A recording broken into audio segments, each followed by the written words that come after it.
that's one thing that I feel that the whole universe needs right now is the wise voice of the elder woman.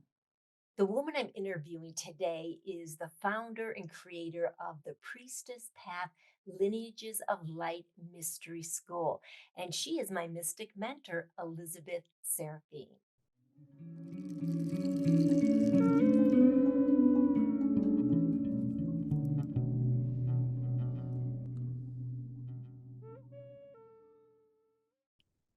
Welcome, Elizabeth. Thank you so much for joining me today. I just feel very privileged to have your time and focus with us for a little while here so we can really spread and share the magic that I was so generously bequeathed with. So, welcome. Thank you, Lisa. It's an honor to be here. Yay.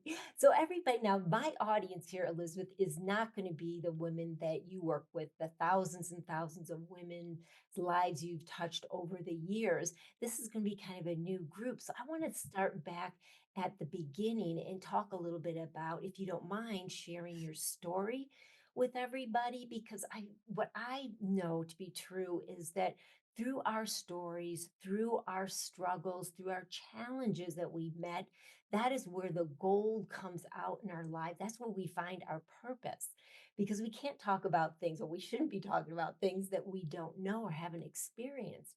But it's those overcoming of challenges that really hone us in that crucible of life. So on the other side, we can come out truer and more closely aligned with who we are. And you are just such a beautiful, powerful example of a woman living a purpose driven life in a really beautiful way. So, do you mind sharing with us, Elizabeth? Like, I know you're this incredible mystic. Let me just say a couple things more about you. Elizabeth has been following many different lineages and working with these incredible masters for years and years. And since she was a very young woman, she's got at least 5 degrees in black belt. So she's very much a badass in many different respects, but she's a spiritual warrior as well. But this didn't come easy for you. Could you kind of share with us a little bit about what life was like early on for Elizabeth that drove you to where you are right now? Sure, and thank you for asking. I believe life is a lot like the mud and the lotus, and every beautiful lotus has this mud that created it. And as a child, I was very mystic already. I was already seeing spirits very often. Usually, they would be spirits that were still around here. Sometimes they were ancestor spirits that had chose to stay here. Sometimes they were deceased people that had passed on but were still around. And I was having those experiences a lot as a child. I could also see people's auras. I could see their thoughts, and I could tell if their words were true to them or not. So I had all of these abilities, which I think a lot of children naturally do have, and they were very strong with me. And then I also had a bit of an emotionally traumatic childhood. I came from a broken home. So around age 3, my father had left, and my mother was a stressed out single mother of 2 children. And she was also bipolar and manic depressive. And so there was just a lot of emotional difficulty, let's say, in the day to day environment, which I was really sensitive to, and so I kind of checked out even more into the spirit world. And years later, when I began studying shamanism, I know that to be called soul loss. And so it was really the mixture of the soul loss with my mystic abilities that um, created the ground for me to have to find the sacred lineages of healing. And that's because I became severely bulimic when I was about 15, and I was severely bulimic for 5 years, and I was hospitalized for that. And that's when, my own inquiry really began, like, what's wrong with me? And why do I get straight A's? And I'm a smart person, but why am I destroying myself? Like, what's the motivation for me to be doing this? And so I had to really look at myself. So that began my path of self inquiry because I had quite a problem that required some self contemplation. And it was really after I'd been discharged from the hospital. I basically just told my parents everything was fine, and it was not. And I had a college scholarship, so I went to college, and I was just killing myself. I had no more interest at all in studies, but luckily I had been introduced to a book on shamanism. And the moment I read that book, I knew that that was like my passion. And all I thought about was shamanism and finding a shaman and where can I find one of these people to study with and train with. And it was really because in that lineage, they believe in the soul and they believe in the spirit world. And they believe, because of their own experiences, that they can interact with the helping spirits in the spirit world to, and by those means, affect healing. And so I felt like I'd finally found my family, even though I had just read about it in a book. So when I was continuing to just drive myself into the ground, at college, I got on my knees and I prayed a lot, and I asked for help. And I was actually introduced to a school of shamanism, and I started studying and I started practicing every day my shamanic journey and journeying to my guides. And then one day I was gifted a miraculous healing. And all of the power that I had lost and given away throughout my childhood came back into my body. Like it was like very obvious, like a waterfall of energy coming back into my body. And the bulimia just went away after a couple months. And it was that moment when all my power, came back into my body. I knew what it was. And I got down on my knees and I devoted myself to study, to find and study these ancient lineages. And so that's what I've done ever since. And I just really want to highlight for everybody that we're talking about a time when Elizabeth had this amazing transformation, but this was way before the internet. So nowadays we're so blessed, and younger people, if they're so drawn to more of a spiritual life or inquiry, is you get online. Now that's the good news and bad news because there's a lot of information out there. Some of it has different levels of truth mixed in, but there's so much of available. But what Elizabeth is talking about is a time when that wasn't available. So for you to come across even a book on shamanism, you have to either go to the library, you've got to find it somewhere, somebody has to give it to you. It's It more had the just been published. There was only okay. one book on shamanism, and it had literally been published like the month before. Because I heard the word shaman through a Jim Morrison song, because one of my friends in high school had given me a tape of Jim Morrison songs, and I heard that word shaman, and immediately I'm like, "What is that? I need to go figure out. I need to go look." So I went to the library, and there was one book, literally called Shamanism, that had just been published, and that was it. So I read that book. Yes, and this was long, long before the internet, before cell phones, before all of that. So, in order to learn something, you actually had to meet somebody. I wasn't going to learn shamanism from a book, and I actually think it was a lot better time to learn because spirit had to bring that person to me. Spirit had to guide me to a place and a real person and a real school where I could start studying that. Because I think nowadays with the internet, the teachers that really are able to teach they're not necessarily the type A personalities that love to videotape themselves, and put themselves on Instagram. And so what people are usually seeing because of that it's more of a watered down version. And also, people really aren't spending the time anymore to go through like long seasons of training, years and years of training, because everybody's attention span is so short and everybody wants it now. And we call it search engine shamanism, where Mhm. you just kind of noodle around on the internet and get some information. But that's not the way that initiation ever was. So I was lucky to be at the tail end. I got a good 15 years of like no internet and having to learn from people actually. Well, that's the power of learning how to focus, right?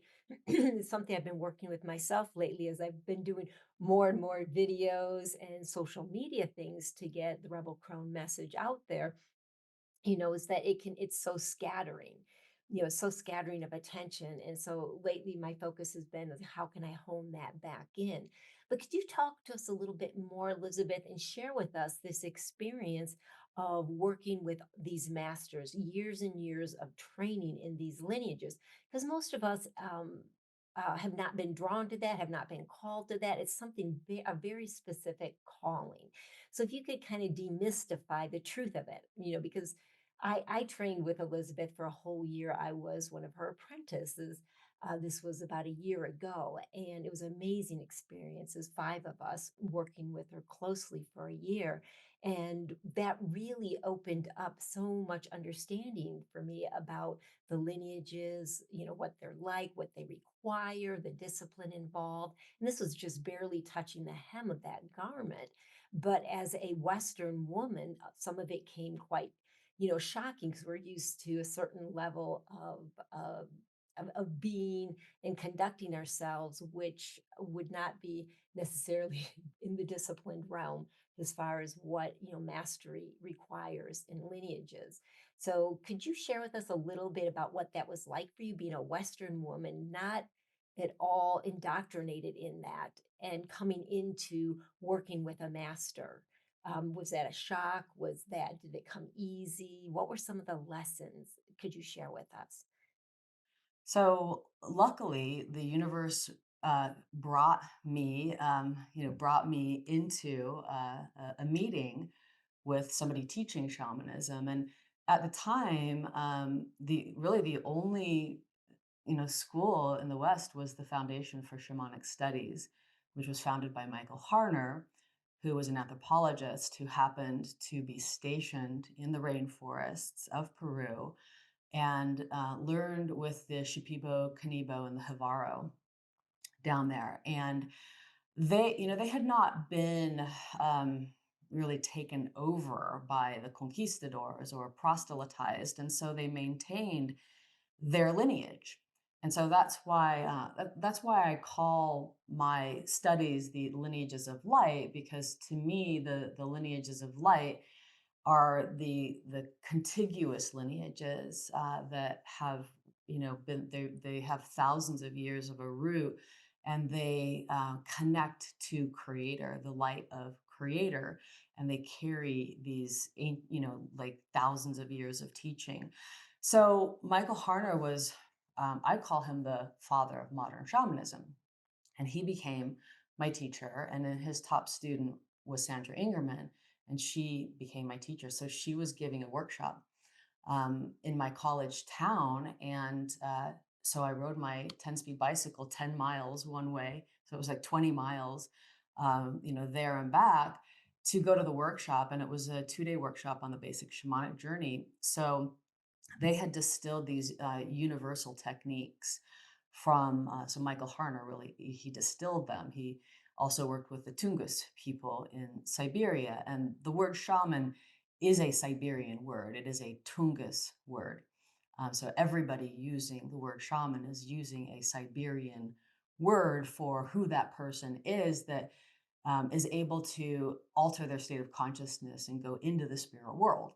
So, so because I was already going to the spirit world as a child, like that was really appealing to me, that there were a whole um, it's not it's like a whole system, on the planet of people who were doing this.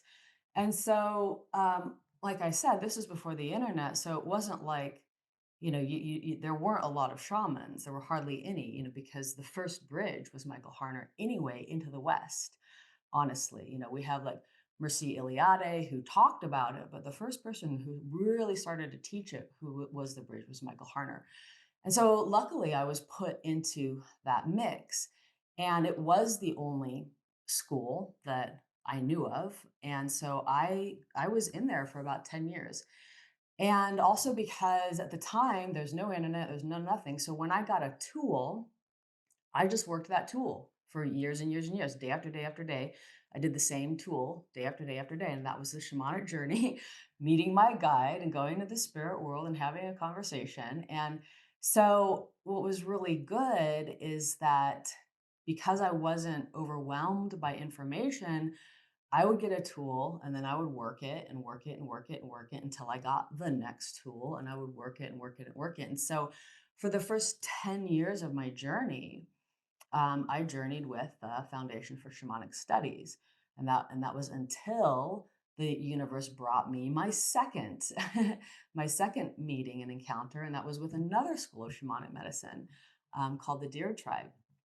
And the Nagual elder of that was Harley Swifter Reagan, and so he became my teacher. So I was a blanketed apprentice, which means like serious. You're a very serious apprentice. And the other good thing was, like, for me, I was very, very shy during those years, and nothing was Instagrammable. There was no Instagram, so people weren't thinking that egotistic kind of let me catalog everything. It was just a very humble student for like years and years and years.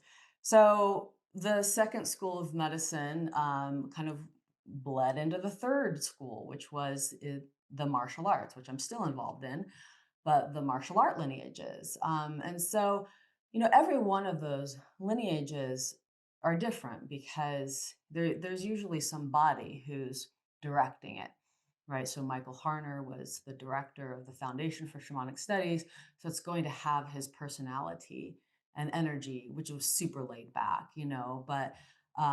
but wonderful, like a mystical grandfather. And then, the Deer Tribe, Harley Swifter Regan was a Vietnam vet. So he was pretty salty, so he taught us war games and things. And, like he was my introduction into the martial arts. And that was really the thread that led into, my third lineage, which is like all of the martial arts and all of the Qigong arts. And my first husband was a master. And so, that lineage, had a lot of intensity because of it's a warrior lineage, and it was very, very disciplined and very intense. And I was in that, that was my life for a long time. So each one had its own energy, but a lot of it was being a very, very like, a student. And I think that that is an initiation that a lot of people are going to miss with the times. With social media, a lot of people are going to miss, taking on the yoke of a student for years and years at a time.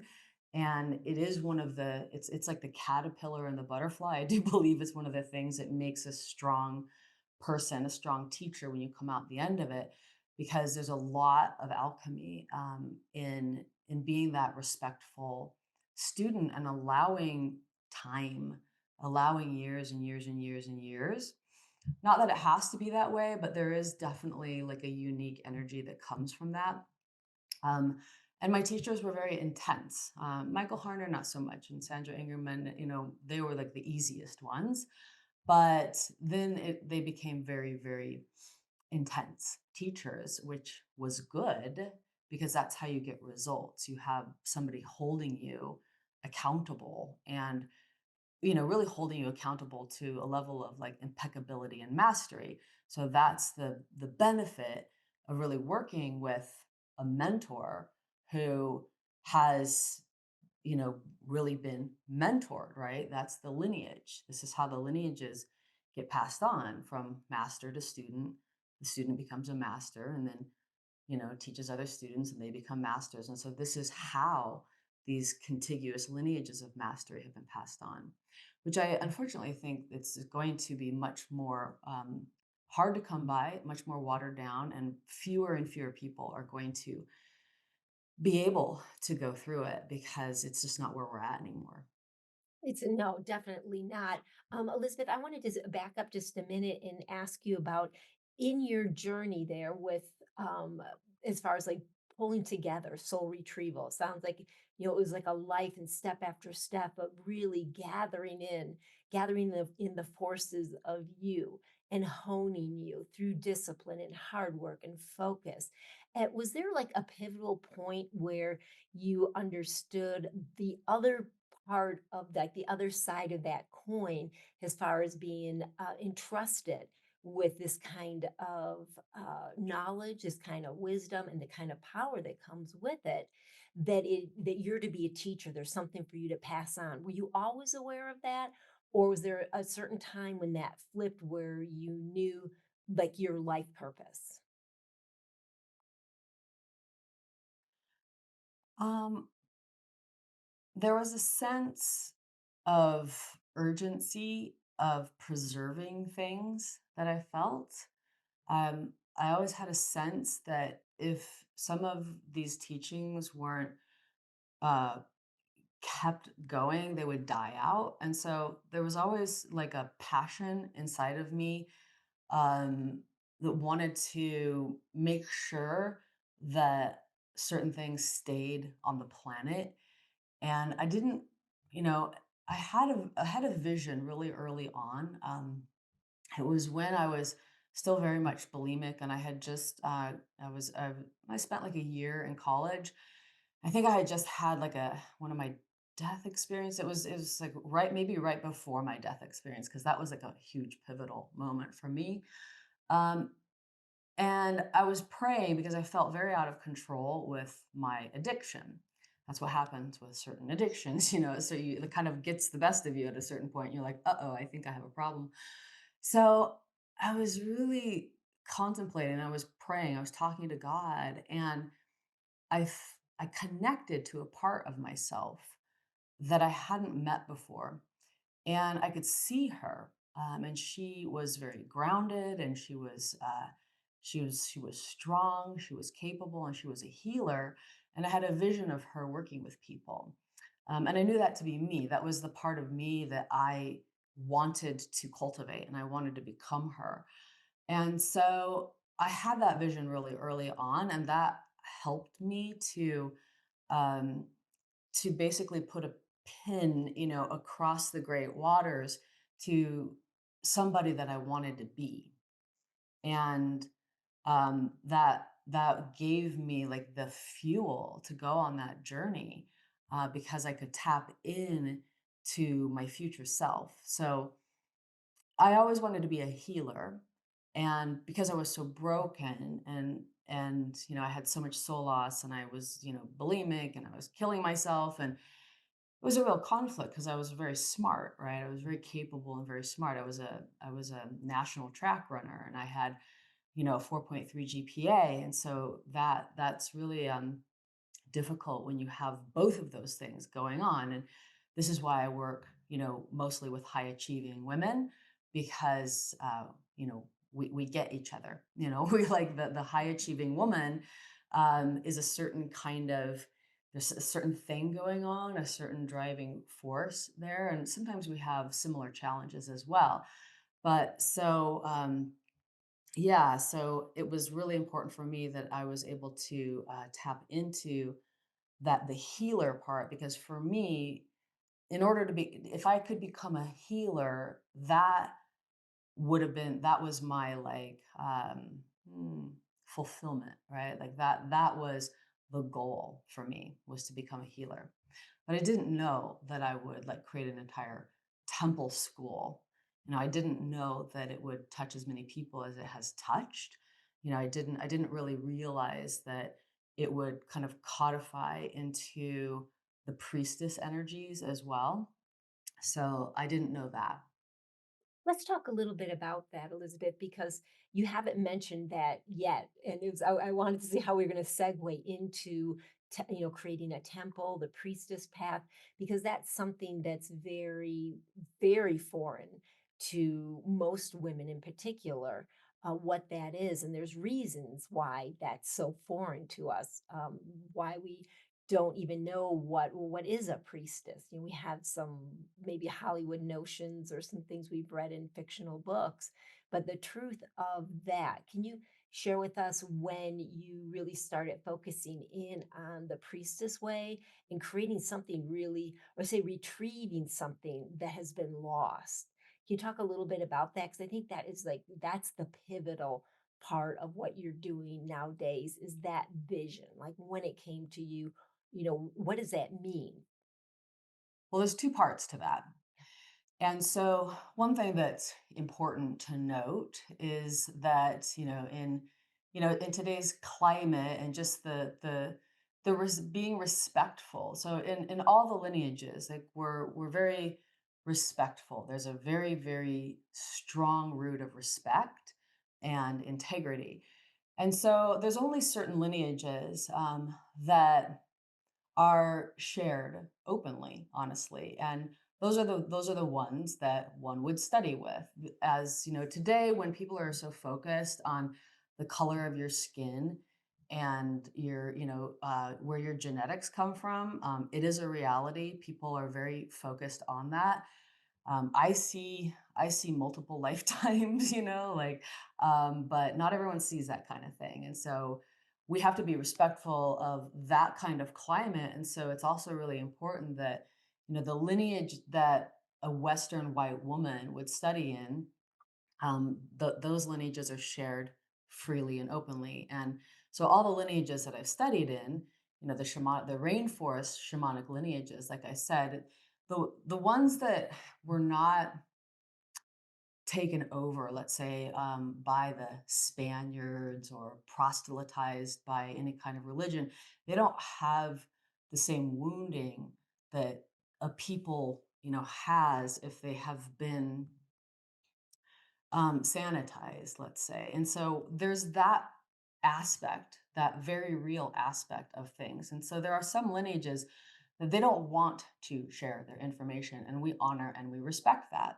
And there are other lineages that are fine. And so, like the martial art lineages, the Taoist lineages, certain ones, the reason we have that information is because they have willingly and openly taught whoever was sincerely interested in learning. So there are that, within the lineages, there are certain lineages that share like that. You know, there are other lineages that are very closed, and we respect that. And there's no need to, you don't need, really, it's a connection to the living light of creator. But, for instance, like the martial art lineages, there are very, very specific teachings and specific forms that you would not just get because you sat down and meditated. You got it because you were in that lineage. So that's a really important aspect of the climate. So when it came time for me to basically create a school and a temple, it felt the most right to use the word priestess because as a white Western woman, and people want you to stay in your lane, I can take my lineage back to the priestess lineages. So, the Greeks, the Romans, the Celts, all of that. And so that's a really important piece to it, to be able to stand and use a word to describe something that's spiritual and mystical, um, and stand strong in the light of day, because we don't use the word shaman. We use the word shamanic practitioner to describe what we do in the shamanic things. And, I wouldn't call myself, it's like, it's hard to know what to call yourself. And I say all the time, there should be a new word. Like, we're ready for a new word, but we have to be aware that there's all these little boxes. And so, how do we stand in the light of day as a white Western woman in our box and we can take the priestess box. So that was one aspect of it. And the other aspect is that, again, like priestess used to be a very valid role in society. And it used to be one of the main roles for women, for a woman. So 5,000 years ago, the priestesses in Sumeria, priestesses in Egypt, they were honored and respected, and there was a role for that, and they had a position of power. But that was intentionally sanitized about 2,000 years ago. So, with the one male God Christianity religion that the Romans decided to politicize, so we have to remember that the Romans decided to control and conquer the world with something, and they chose this fringe religion, and they called it Christianity, and they kind of made a lot of stuff up, honestly, and then they went all over the world and they killed everybody. They started with the priestesses and the Celts in their own backyard. And so the first people to be sanitized, colonized or whatever, were the white people in Europe, the white sacred peoples, the Druids, the Celts, the priestesses. And so that's why we have forgotten that this term, and also why the term priestess will be kind of vilified and there'll be like a dark spin on it too, because an empowered woman is a threat.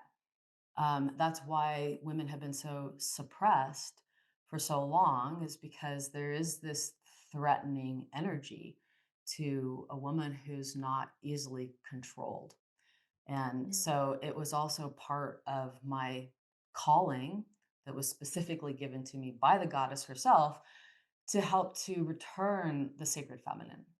And so it was all of those things converging into like returning the temples and the priestesses that inhabit those temples was part of returning the memory, for the Western woman, specifically of what it can be to be a spiritual woman, to be a healer, to be in your power that way, and for it to have a name. Yeah. Well, they did a darn good job wiping that out because not only did they wipe it out through pure terror, through terror and barbarity, that's almost like a miasmic imprint into the subconscious of humanity, especially with women, that women that have mystical tendencies and a mystical calling, because you get the witch, you get all those layers on top of it of how like demonic that is and horrible that is. So even when you mention those words, and like crone, we discussed this for a long time, like choosing that word rebel crone, because that's another demonized word, is the older woman, the woman in the height of her power. All these things could not they had to be wiped out before the other agenda to take root, for a wounded masculine agenda to control everything that had to be wiped, and they did that very thoroughly, They did it unfortunately. thoroughly. And so Thoroughly. we're recovering from that. It's only been in the last, 100 years that women have gotten the right to vote. Women couldn't gather, there were all these men things that could be done. And it's really been very, very recent in our history, Western history, that women can do this type of thing. That's why it's the time to bring back the memory of this role. And so the one thing that's really important to know is like the Sibyls, and Sibyl is like a blanket term, like oracle. And the Sibyls were the oracles and the seers in ancient Rome, and they were typically older women.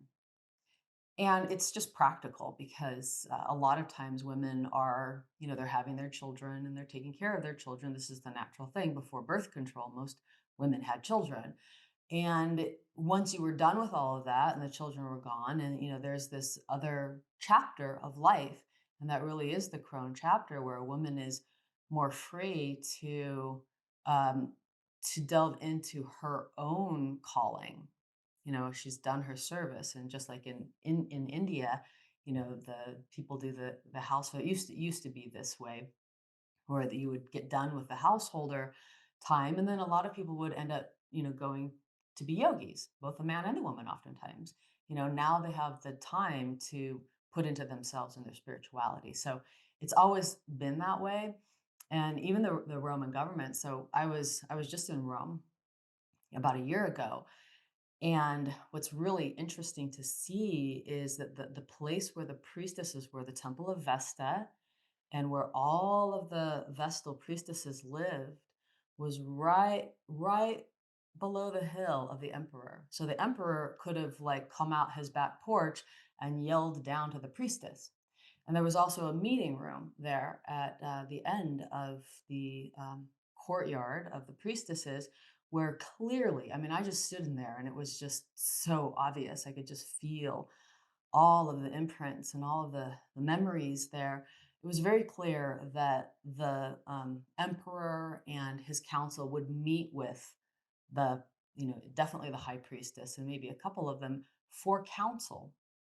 So this used to be like a very integrated part of the government before that thing happened, where the wise women were always a part of the guidance and the counsel for the people and the governments.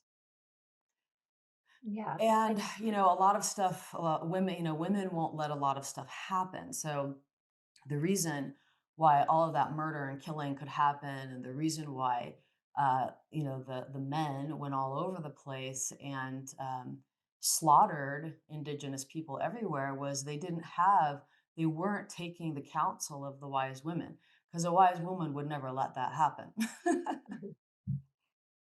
very true. Very, very true. Yeah, no, that's just it's so powerful, Elizabeth, because it really it's a statement, and an explanation of where we find ourselves today, especially as Western women. And that's the way that's where we can speak from authenticity as white women in the Western world.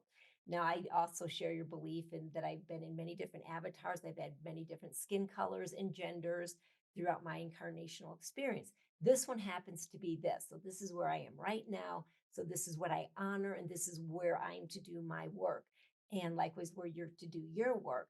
But there's very specific challenges nowadays with women in the Western world.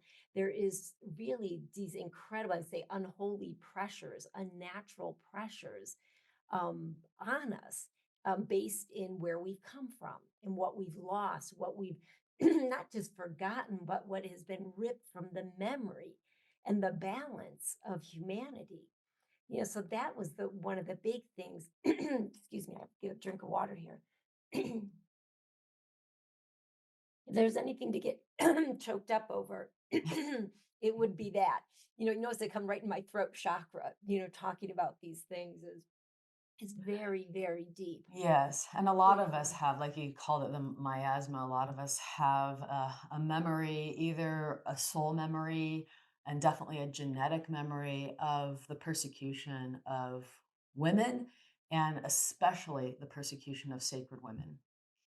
Let's talk about that, like, right now, because right now is the most important time period. We have a beautiful overview of where you come from, just some little highlights on that. Elizabeth's story is so much deeper and richer than that, but that I think helps to kind of set the stage for the work you're doing right now. And what do you see, Elizabeth, as the challenges for women in this Western world? Like, how is this wounding and this forgetfulness and this calling of our memories, where's that left us today? Thank you for asking that question. And it's a really important one because, we're here now and we are in a soup.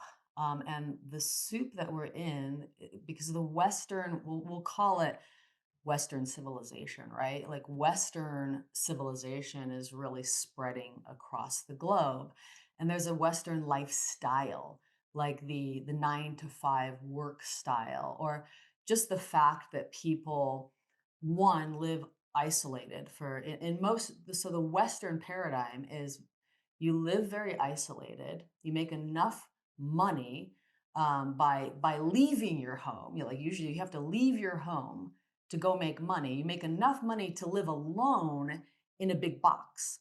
So this is very difficult for us as souls that are um, we're made for community. We're made for love and bonding and sitting around a fire and telling stories and laughing and being touched and being held. And so number one, this very isolating culture is affecting everybody. And I tie it into like it's forgetting the sacred feminine, right? Because Mhm. the more feminine way is going to be more bonding, family oriented, communal, being at the heart home, not leaving the heart and home. And so the Western civilization is created on a masculine paradigm of isolation and hunting. And so, especially for women, I think it's very hard on our nervous systems and on our soul to feel like we need to enter into this stream of isolation and hunting energy. So you have to leave your home that you've probably slept in all by yourself, you know what I mean? Or maybe with one other person if you're lucky to have a partner, but there's a lot of isolation. So you leave to go out into the world to hunt, and you're in that like hunting. It's stress, it's cortisol. And what are you hunting? You're hunting the great American dollar, right? You need that dollar because you need to pay all the bills so you can stay in your isolated little box. And this is But burning it's a women prettier out. box, but it's a prettier It's box. a nice It box. So, the you can idea buy is that it's a prettier nice things. box. Yeah, you have a nice box in a nice place. But it's still it's your box, and that's what you're hunting the dollar for. And specifically for women, and this is why I've designed a program specifically around this called the Deeply Nourished Woman, because women are burning out at record rates. And what it feels like is exhaustion. It's like exhaustion, stress, not being fulfilled, and it looks like rapid aging and sickness. And so the female system will age rapidly if it's not being nourished by what a feminine energy needs to be nourished by, which is different than like a man. A man does good hunting. This is what they're made for. Like it's good for a man to hunt. It's good for a man to, be awake and aware and go out and do things. And for a woman, it burns her system out. So we have this unbalanced energetic lifestyle system that's been created because of that fracture from the feminine, the sacred feminine that occurred. I believe, the way I see history, it occurred when the Roman government decided to, shut down all the temples and fire the goddess. You know what I mean? The goddess doesn't exist anymore. It's only one male god, and he's angry at you and he wants to punish you, and now we're going to get the army and we're going to go all over the world and we're going to punish everybody. So we've been living this for the last 2000 years, and it's still here. So we're not over it. It's in our psyche. Well, you just see it playing out on the world stage right now. So clearly, this is in a grand way. And through social media, through the news and everything, we actually get to witness it in a way that in the past it wasn't witnessed unless it was your village or the village next to you. You really didn't see things coming. You didn't know the atrocities that were committed by that frame of reference that has no Mhm. sanctity or respect for life. Because you think about it, like you were saying, it's this off planet God, it's this male off planet God that's not even from this planet. So it's an alien. What we're saying is an alien God that's coming down with no respect for the feminine, which is Gaia, which is Earth, which is the mother, which is we are the children of. I mean, this flesh and bones, this is the game we're playing. It's all Earth. It's the Earth model, it's the Earth paradigm. And you think about just the massive destruction that point of view has wreaked havoc on the world. And as a woman, I feel it, and I feel it still every day, even in my elder years. Elizabeth, every day, because I'm a high achieving woman. I've always been driven. I've always had my own businesses. I'm just built that way. Not all women are built. We have all different balance points. But even in that balance point, I feel that internal struggle going on of finding and honoring the feminine in all my accomplishments.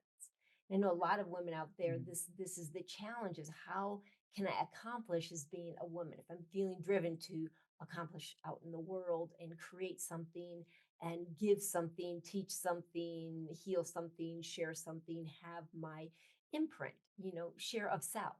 How do we do that in a way that is feminine power and not using the old going out and making more of it based on the paradigm that there's not enough, like who's going to get that deer, who's going to get that buffalo. We come from a completely different model of being, and that herein is the challenge, right? And here I think is like the beauty of what you're providing and what you're uncovering, because I know it's been a journey, right? It's not like you were handed the playbook of this. You're finding the playbook as you go along. What is the sacred feminine? What is feminine power?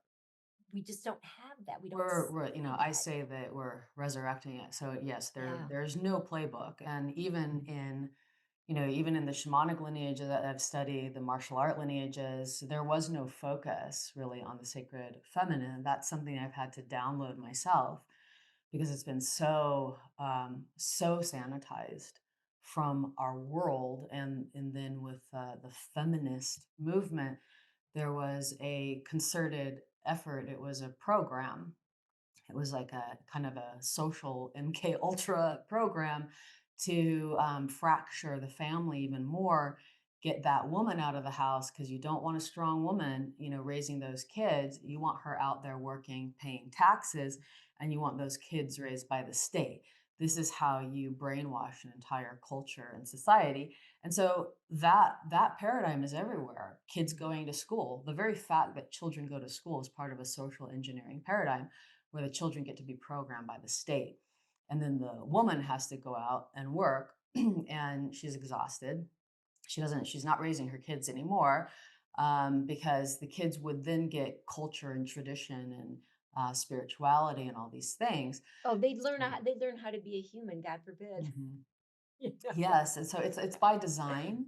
Yeah. It's so this is the world we find ourselves in. So that's why I say it's like it's my great rebellion to initiate women into the sacred feminine wisdom world and to empower them with all these real lineage tools, but then also to really focus on the feminine and valuing the feminine again because somebody's got to do it. Like somebody has to put value on the feminine. And we are embodied as women, so we get to be women. So let us value femininity. What is that? It's a meditation that we get to work with. And there are men also who value the feminine, and we all have we need each other. We need our men. We need our sacred masculine men. We need them to hold the perimeter. We need them to relax our nervous system because for what's going on with women is you're basically hyper vigilant all the time. And I know this because I'm my own laboratory. So, the reason I choose to focus on the feminine and the sacred feminine is I know that I need to and I have to, and so do so many other thousands and thousands of women, in order for us to stay healthy and vibrant, and all of this, we need to focus on the feminine. And men love it too. And so it's really like a concerted effort for all of us to, those of us that are called and are of this vibration and frequency and love the same thing, because this is a world where people get to do whatever artistry they want. But there is a certain realm, the one that I'm in, which is like the sacred, the mystic, remembering the sacred feminine. What is that? And creating lifestyles around it. So that's what I do in my initiations is really focus on creating a lifestyle for women that is deeply nourishing And then for a lot of us, we also, I'm an entrepreneur. I take care of myself. I do all of it. There's nobody helping me except for the women that come into the temple to train. They're helping me. They're the ones actually supporting me. And so as an entrepreneur, we are the ones who conduct our time and do what we will with it. I have my altar here. I have my candle here. I try to make even my film studio like as good as possible. I'm standing up right now. At least I just can't stand to sit. I used to sit on the floor, but I've graduated. I'm standing. Anyway, so we have to be the ones to decide the life that we're going to live. And the good thing is we can, but we have to recognize that we're in this, we are in a soup of like a masculine paradigm. And we also have the creative freedom to create whatever we want. Yeah. Yeah, I mean, it's just as much of a challenging time it is on so many fronts, there's just so much open as well too. And we're stepping into a brand new paradigm of expansion for humanity and for women. And so many women out there. I mean, they're the rise of the feminine. I mean, that is one of the buzzes out there, which I hate to use like buzz phrases, but it is out there because it's really happening. This is a returning to balance, and we're trying to find that. Elizabeth, I always like to give my viewers something practical they can walk away with. And before we go into your basically your offerings and some of the ways that people could work with you, do you have like a few tips that you could give women just like right now, what they could do to really nourish themselves on a deep, beautiful feminine level? One of the simplest ways is I always say that, like take over your bathroom and turn your bathroom into a sanctuary spa, like a temple spa area. And that's really easy for everyone to do to clean their bathroom and make it really nourishing and wonderful and to spend time there. Bathing, body brushing, tending to yourself, because it's a very nourishing feminine thing for us to tend. We need to tend our feminine energy. And then, as because you've gone through, you went through the year-long initiation with me, where you really came into your sacred feminine power, because that was, the rebel crone was birthed during that time. And it's because when we take time to, I also guide people to create their sacred space and their altar space, and then to go there, and sit there, and then we begin to commune and to talk with spirit, and then things begin to occur, things come into our life or things leave our life, and so it's also having that connection with spirit, which can simply be done by um, having a place where you go and you sit, and it's your little place, and maybe you have a candle there and you've got some incense, and you're able to sit with yourself and listen and have a conversation with God, spirit, higher power, whatever you tap into it as, even if it's just yourself having a conversation with you about what you're feeling and what you're needing and what you're going through. Those are the types of things that really nourish the feminine. Yeah, oh, absolutely. Two of the things that I are very dear and precious in my world, is my bath time. And I do a wonderful, kind of a brew of things I put in my bath that I just love, that's nurturing and alkalizing and cleansing. And then also my sacred altar. That is my place. That's my place to go and be and however I want to be or commune. And those are just like very pivotal or pillars, I should say, that help prop me up and move me forward and give me some structure in what I'm doing. And yeah, through this whole that year apprenticing with Elizabeth, that is where the Rebel Crone came from. So it was just a really intense, beautiful process for me. Nothing I could have predicted. I had no idea going into an apprenticeship that I would walk out with my later years life focus and purpose. I've always felt very purpose driven, and and it's never, our purpose just changes over time. It's you're never too late. You've never like done your purpose. Okay, so now I'm going to just exit because stage left because I've done my purpose. I've gotten old. No, there's just a whole other beautiful purpose, very important purpose Right. that's And required of us. like I Yeah. said, the Sibyls, so like and the Sibyl of Cumae is one of the most famous Sibyls, and that was around 500 BC. And they typically were older women. And so mostly older women come to me, women coming into their crone years to be initiated, to really come into their power as who they are now and what that purpose is, because it is different for each person. And it takes, some tending to bring that out, especially if that hasn't been, it's not really what our culture is trying to bring out of women. We're just, go work your butt off and pay taxes, and that's all we want from you. And but so it's typically in the crone years that a woman really comes into her wisdom and her power, because this is when we have, all of our experience and our life experience.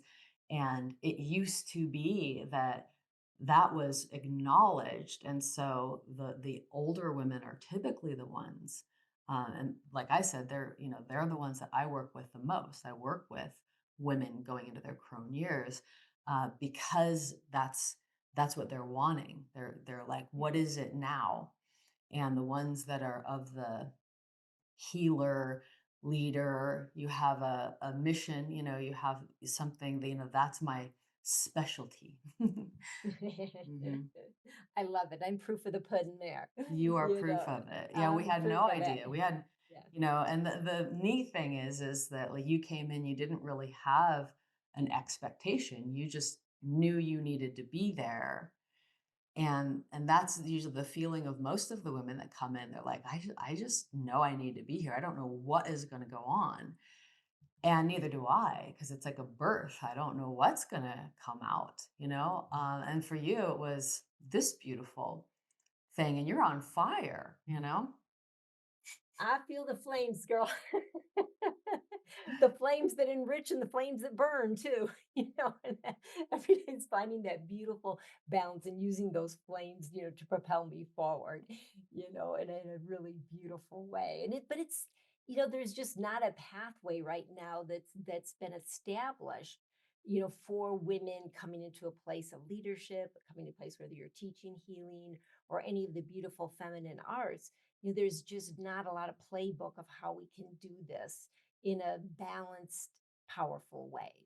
Right. Just like we are talking about your journey as a young woman and my similar journey, this was before we had access to information like we do now. So it was a whole other, it was a whole other journey. And yeah, it was just a journey of, of just of trusting in and wondering, and also aloneness, this really acute feeling of being all alone in the world. Because like, what would you have done to have met somebody like you, or somebody that could have guided you as a young woman, like a woman that's older, and say, I understand you, I hear you, I know where you are, let me help you. I mean, Well, would that's that what I have really been wanted. nice? Hmm. Yeah. I Oh I my gosh. needed that. It was there was a point right before I became bulimic that I was really, really yearning for an older woman to come teach me all about mysticism, all about the secrets of my body, just initiate me. And I had visions of entering into a temple, but there was no temple and there was no wise woman who came to teach me. And it was really because of the lack of that that I descended into my own darkness and my own underworld, because I felt very hopeless and alone, because I was a mystic. I was a mystic healer in need of initiation. And that initiation didn't come. And so I imploded. And I think that's what a lot of people do is when it comes time for initiation because they can't find a pathway or a mentor, they implode instead.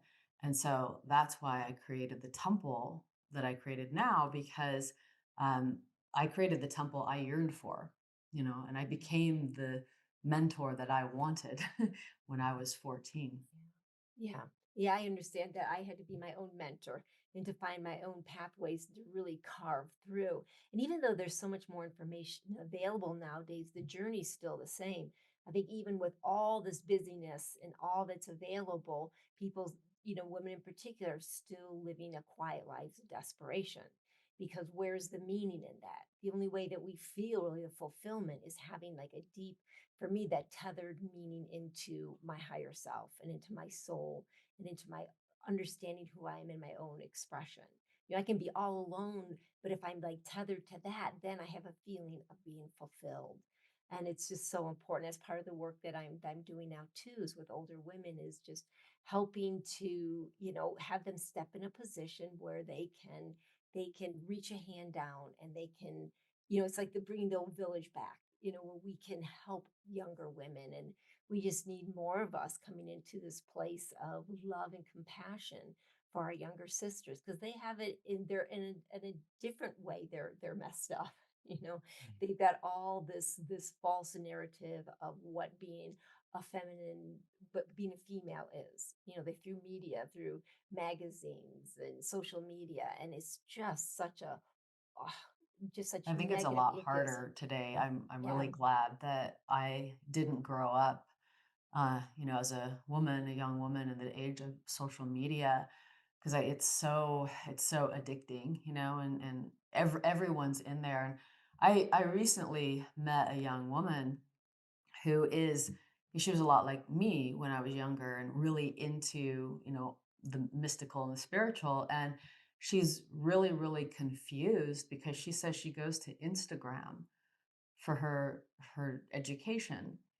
And like that's the worst place to go to try to get a spiritual education. And you can't get it from a 30-second, snippet of somebody just, regurgitating, a spiritual colloquialism or something, and that's what I was saying earlier, the initiation, the times of getting these tools and working with them and having a mentor and really embodying things in a deep way that it's more and more rare because we're meant to go through like the caterpillar goes through a time of struggle, once it, becomes as it's becoming the butterfly.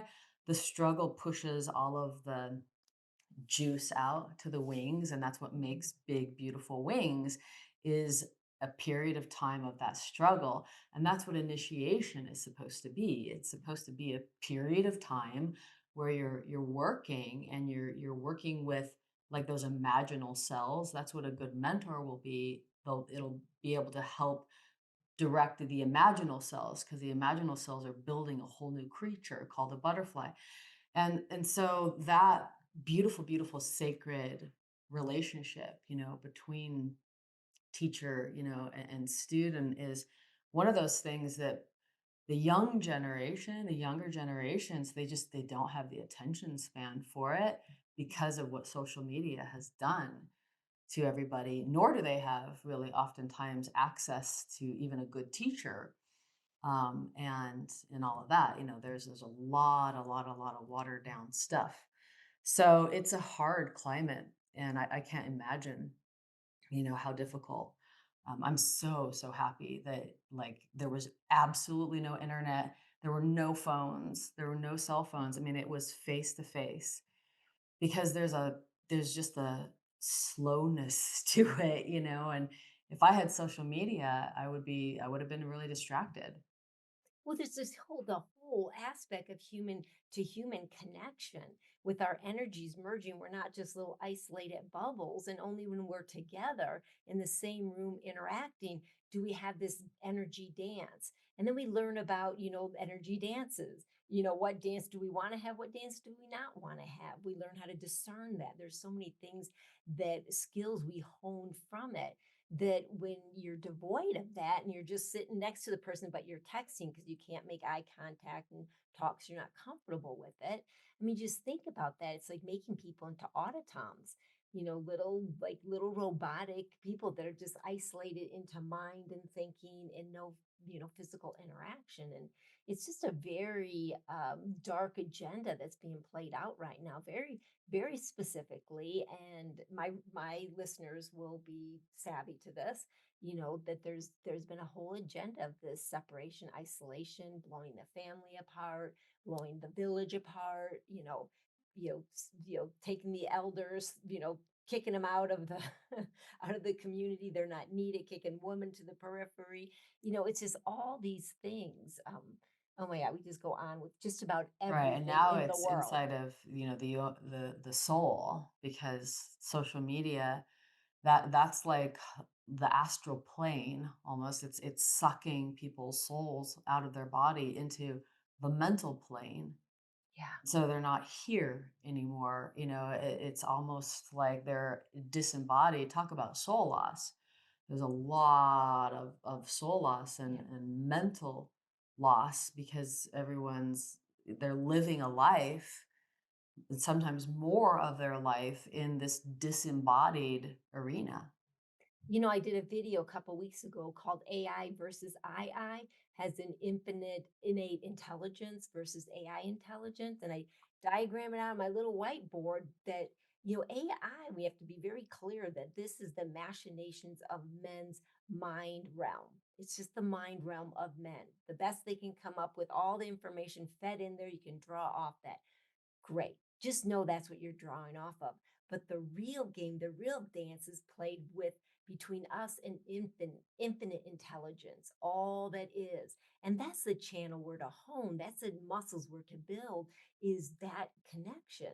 And when you go to AI, boy, that all atrophies. We see that atrophying of our souls and their connection to our spirits, just like, oh my gosh, it's so devastating right now. Yet the good news is there's people like you doing this work. There's me. There's people women in particular, stepping forward and saying, no, no, no, wake up.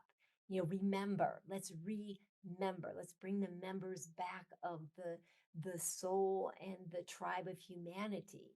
Let's bring us back together to what it's supposed to be. Let's explore that. Let's empower each other. Let's love each other back into presence. There is, I think that's one of the most insidious thing with women is, and it's trained, as young women, I see it in particular, and it translates through, is this kind of competition with other women, the backstabbing, the gossiping, the all this like cutting each other down. Well, there's enough room in the heavens for all of our lights to shine, right? It's like, and you've seen this, Elizabeth. I've been privy to being in some of your workshops that are in a bigger public level, and watch the shenanigans getting played out with women against the powers, against you, and with each other. And it's just like, oh, one I just like, stop it, young ladies. Just stop this competition. We are here to love and help each other. There's plenty of room. There's plenty of room for all of us to There's always going to shine. be that aspect, Yeah. because people are at their level of evolution, and whether they're in a female body, a male body, or a, a mixture of all of it. Still a soul in there, and it's really the development of the soul. But it's why we need more balanced, wise women voices in the community. So it really is the time of the crone. It's the time for women who are wise, who are balanced, and that's not everybody. That is a It's always been a certain kind of woman. That's why the Sibyl, not everybody was a Sibyl. You're Right. a Sibyl if you're called to be, if you're of that ilk. And so it is really important that the women that are wise, that do have a strong root, that are mystic minded, have a voice right now. And as hard as it is sometimes, and we work with this a lot. A lot of the women I work with are a little bit shy as well. They don't necessarily want to go on camera. They don't necessarily want to create a YouTube thing. And I get it, because if I didn't do this as a business, nobody would see or hear from me. I just wouldn't be on social It's media. true. I just wouldn't Yeah, be there. I yeah, would be so it's the medium, and I'm there because it's the medium, not because I like it. So I've dealt with it, but this is the same way for a lot of us. We don't necessarily like it, but it's some of us have this calling. Like, we know that uh, there's like a medicine. We're medicine carriers. That's what I do. I initiate medicine carriers. You carry a certain medicine, it's unique. And we need as much medicine as we can get put into this thing, because you can see how sick it is. You see how sick the thing is yeah, that's on the default program. yeah, So we're here, like, my thing is like designing your life, designing it all based on the sacred and on your medicine and on that foundation of the sacred feminine, and then sharing it so that the world can see that imprint. Because you're not going to be able to, like, see that you can do it unless you can see somebody doing it usually. And when you see, oh, look at her, she's doing that, oh, she's an elder, oh, listen to her, listen to her, listen to her, then we're bringing our voice in. And that's one thing that I feel that the whole universe needs right now, is the wise voice of the elder woman. Oh my hello. Yes, that is my calling. That is such an honor to do this, Wisdom of the Modern Crone, this specific podcast, because it's me handing the microphone to other women, women that have led you. You look at them and think, oh, it's an ordinary woman. But in that ordinary woman is an extraordinary story. And if you're a crone, for me, that's a woman that has leveraged what she's learned, the knowledge she's acquired, she's acted on it, she's tested it out, she's explored it, she's gained her wisdom. And therefore, for me, she's a crone. And she's a very specific person. Because I'm not shy, it's not saying I like to be around a lot of people. I like my alone time, but I'm not shy. So I feel like one of my gifts is I can help women to speak up. I can share the microphone. I can do my insecurity jujitsu with them to get them to Right, feel you just had comfortable to another their one of our story. Crone graduates, Linda. You had Yes. her featured there. She's a little quieter, so it is very nice that you are. Yes, you're giving, women a comfortable platform to really come out and share this wisdom, and that's Yes. one of the main things. There's an alchemy, and I do that Yeah. in my temple and in my initiations. And it's really to empower that woman in her medicine to be Yeah. that at a crucial time in history, I feel. And we didn't see the AI thing coming, like, when Facebook first Yeah. came out, and the first cell phones, like, we didn't see the whole social media AI thing that was going to take off. And that's a whole nother beast that Yeah. threatens a lot of sacredness for humanity. And so I feel that every wise woman and wise man, because like I said, we need our men. We our men, our sacred divine masculine warrior men, they allow us, for the feminine to kind of take a deep breath and not have to be running with that spear all the time. And so we need the men. So it's not just the women, it's all of us that have the wisdom, like, and we need to work together more. I think the Yeah. men, we've had this conversation before, like, it would be really really nice if some of the men who have big platforms, in the social media world, will highlight some wise women more. Because, like we were talking about, the wise women kind of usually don't really have that, hey, look at me, and they're not doing, like, selfies in the mirror and stuff. And but we need to hear their voices more and more and more. Yeah. And they need to go into this world of AI, mental sphere world, or else we're going to continue to be lopsided, like Yeah. we are, just lopsided. Like you said, even AI is made by men, basically. It's the thoughts of men. What would AI have been if a bunch of grannies made it? Like A very different thing. who knows? What, so we need that balance. We always have needed the balance. I've been saying this for a long time. We need to bring back the wise women circles, and for governments. Every government, every male leader should be consulting with that wise woman elder circle. About That's how it used to be done. And in some of the Native American lineages, they used to do it that way. They would consult with at least the wise woman, if not the wise woman council. And if they said no, the answer was no. If they said we're not doing that, the leader, the male leader chief, honored them.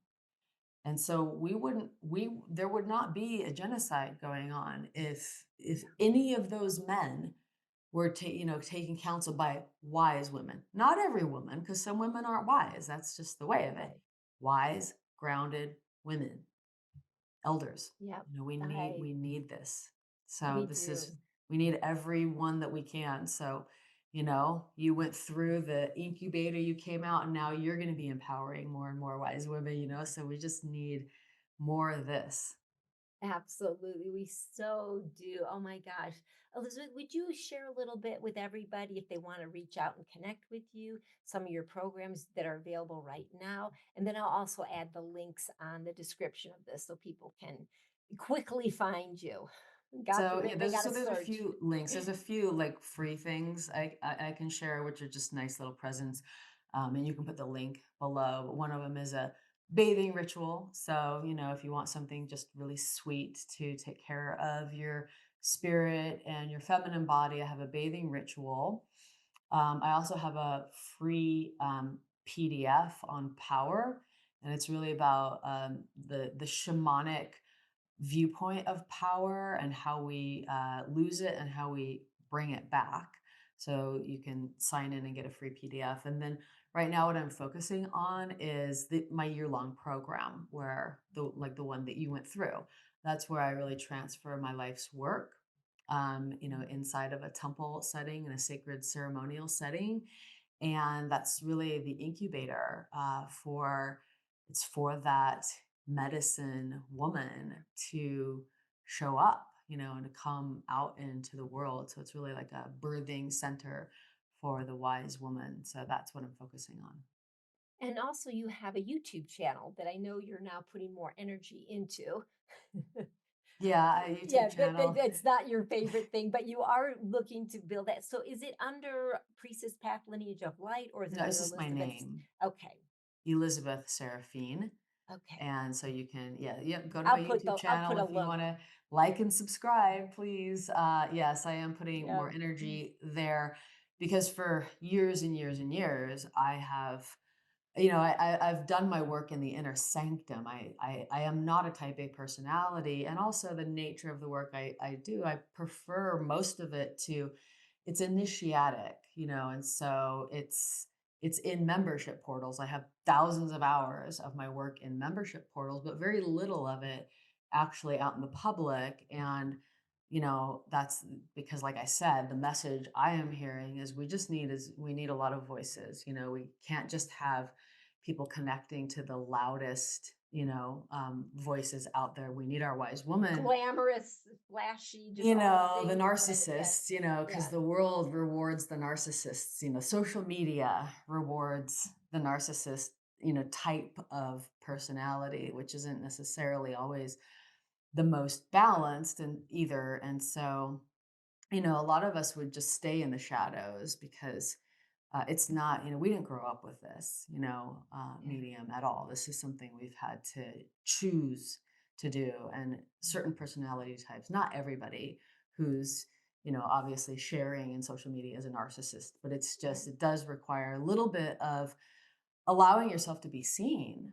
And especially in the medicine woman priestess arenas, a lot of us have a wound there because being seen oftentimes meant killed. Oftentimes, absolutely, So yes. we have to move through that. Yeah.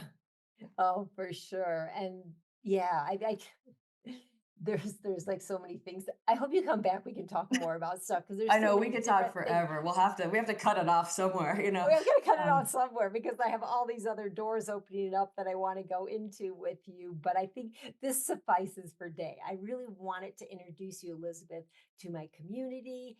It may be small, but we're mighty. I'm telling you what, we have got mhm, a big voice, and I'm just honored to be able to help, play my role in galvanizing that voice of the feminine and especially older women to really claim the power that they do own, that they have worked so hard for, that they've really, gone through the fires, to be who they are today. And I love you, sisters, and I honor you, and I respect what you have to say. And I want to hear, and I want other people to hear what you have to say. And I want everybody to meet my beautiful mystic mentor because I speak about you often, Elizabeth, because you came at just a pivotal time in my life where I was ready. I was ready to take on the mantle of my crone purpose, of my purpose as an elder. And you really just created that space and provided me with that guidance and the kick in the pants when I needed it, mhm. the back off when and believe me, I got kicked in the pants a few You times. almost I know you almost quit. She was on the brink of No, that now part of me was just like, "Well, screw this, 'cause I'm a rebel," but I would never have I never No, quit you're anything. yeah, and that's why, I like, never the high Oh my achieving god. part, right? That's why I like Yeah, to work with high achieving women because you'll go through, like, when, you know how to go through the difficulty to the other side, and that's what it takes to go through the medicine woman birthing canal, um, because we have to yeah, integrate, the mud, the shadow of the lotus, so that you've got all of it there. yeah, And so we're all, yeah, and I'm really proud of you. You did an amazing job, and now you're out, having this beautiful, beautiful purpose that is so divinely inspired and has this, beautiful root to it, of lifting up the wise women. And this is, I think, the salvation of, human society is the lifting up of the wise woman. So this yes, is something that's yes. just begun. We need so much more of this and so many more Yeah. people. So thank you for doing this too. Oh, you're so welcome. So welcome.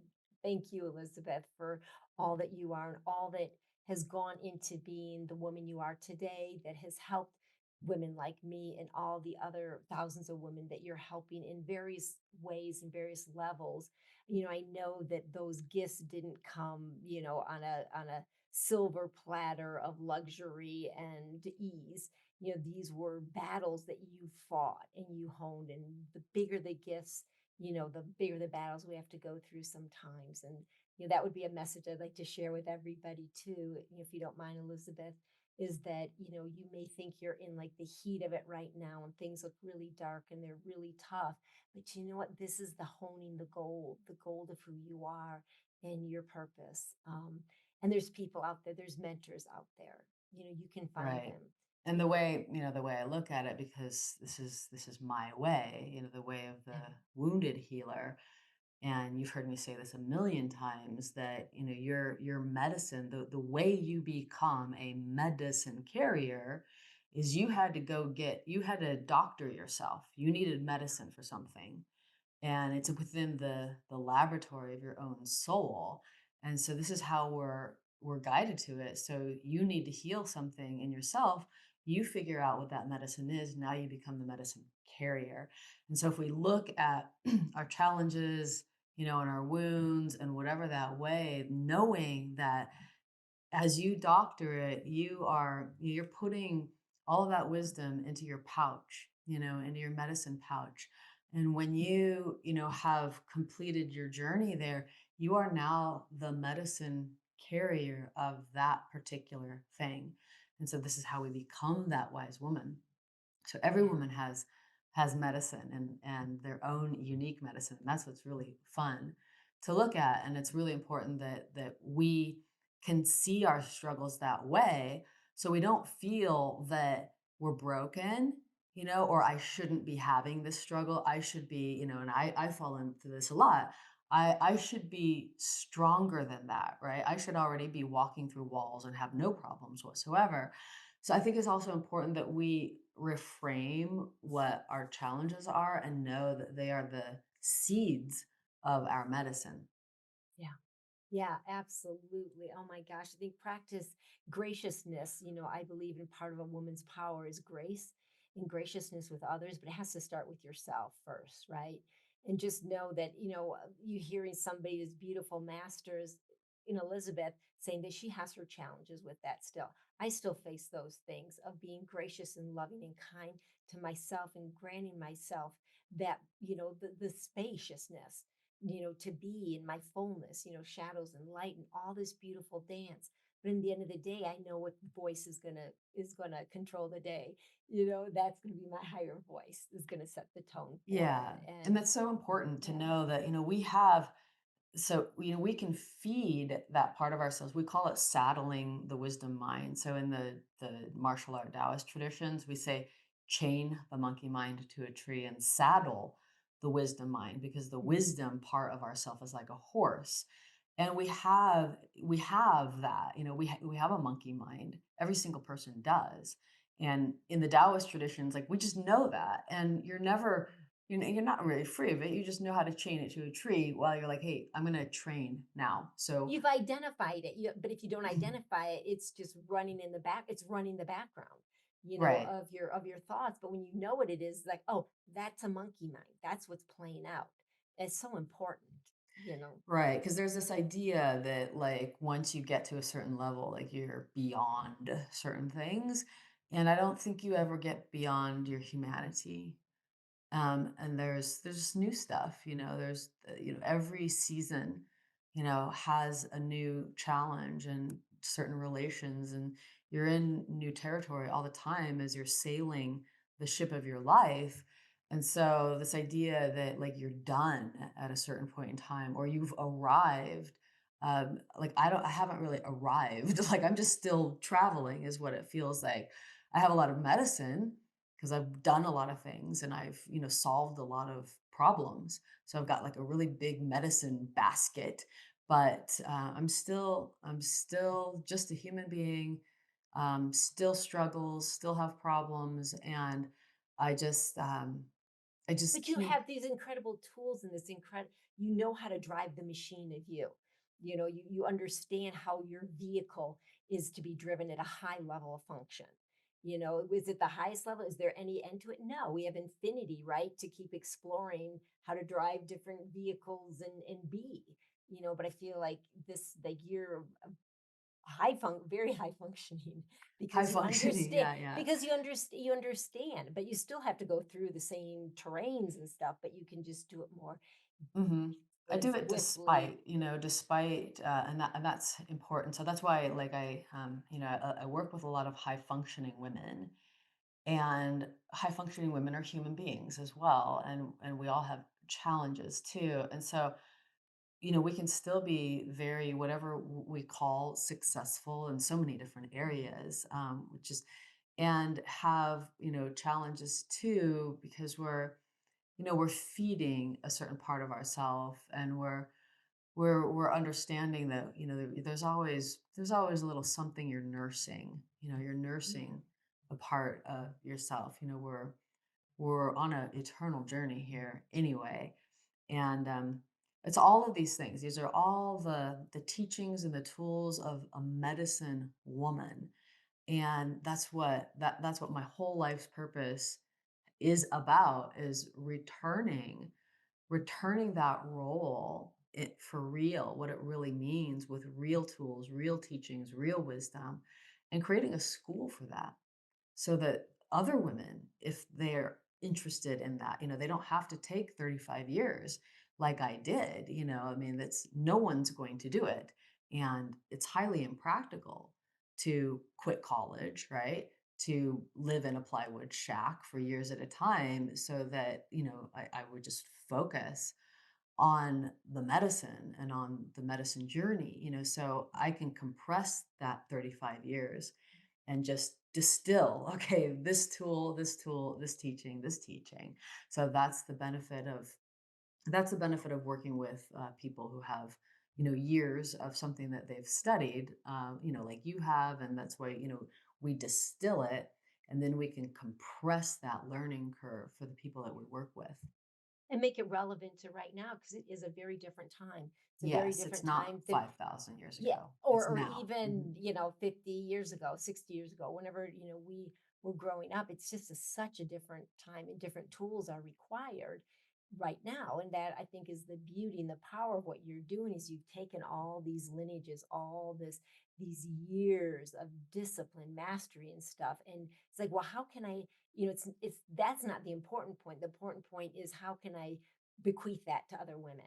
What is it going to take? If you could, if you had to keep those lineage in direct teaching of them, if that worked, that's what you would do. But you see that it's a very different animal, to say, that you're working with right now, environment, Mhm. and there's different tools that are needed. And Mhm. that's kind of the beauty of taking all this and merging it into your, priestess path lineages of light.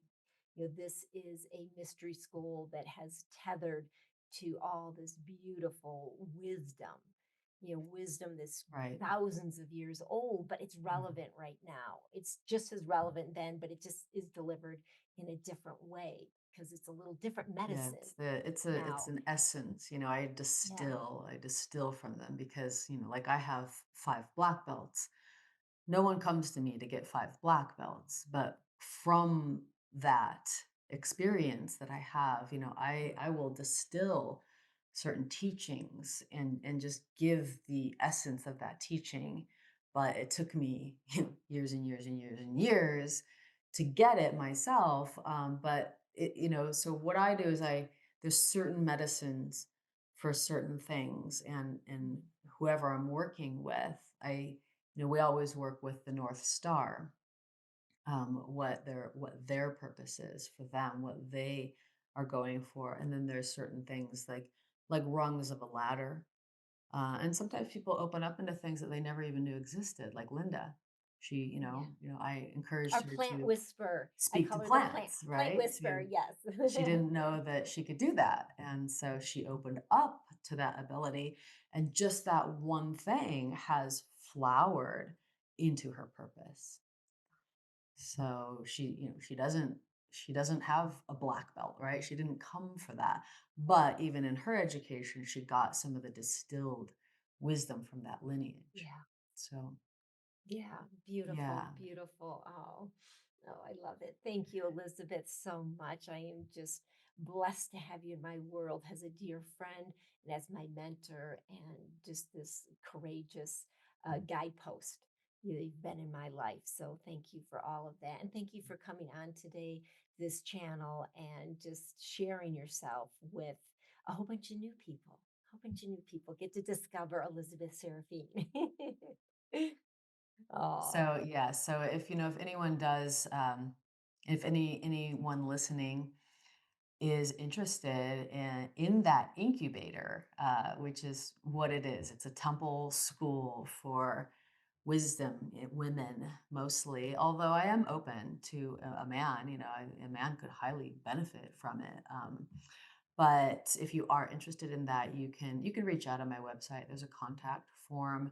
And right now I'm focusing on, going deep with just a handful of people. I used to work with hundreds of people. I mean, like over 40,000 have actually gone through actual trainings. But now the reason that, Elisa birthed the Rebel Crone was I only worked with 5 women. So I was able to really, really get in there with each of them. And so that's what I'm doing right now in I my love journey. it. I love it. Well, and there's other ways you can still touch into the essence and teachings of Elizabeth, directly to her. And, part of my whole lineage is based on all the stuff that she's done as well. So, um, and hopefully more and more women, as the days move on, Yeah. can join ranks and we can all just uplift our brothers and sisters together. So thank you, Elizabeth. And I'm going to sign off as I always do with peace from within, because that's where it starts, that's where it ends, that's where it all is peace from within. So thank you, everybody. Thank you.